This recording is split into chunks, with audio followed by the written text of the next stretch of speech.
Hey, it's me again, Christina Falls.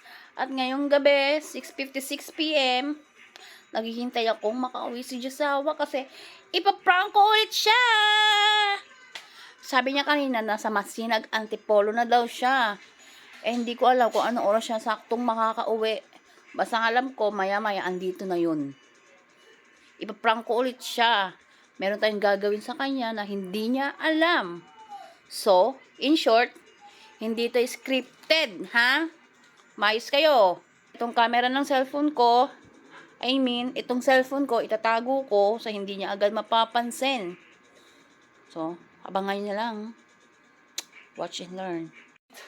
And hoping na maging successful ulit itong prank ko. Hindi katulad nung una kong prank na talagang pigil na pigil kasi yung pagtawa ko doon. Hindi ko na napigilan yung sarili ko. Kaya yung script ko, hindi ko na nasabi.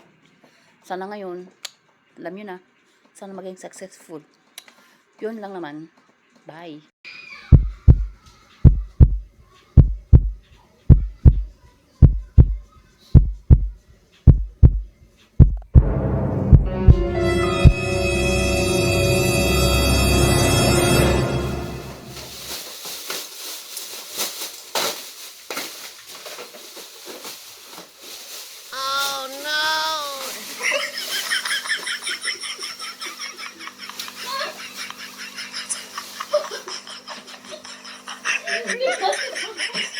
Habulin mo doon! May ano!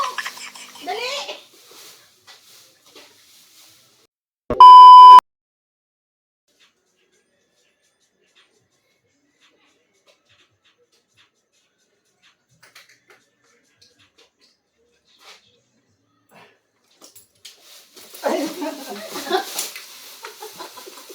Kaya mo, mami!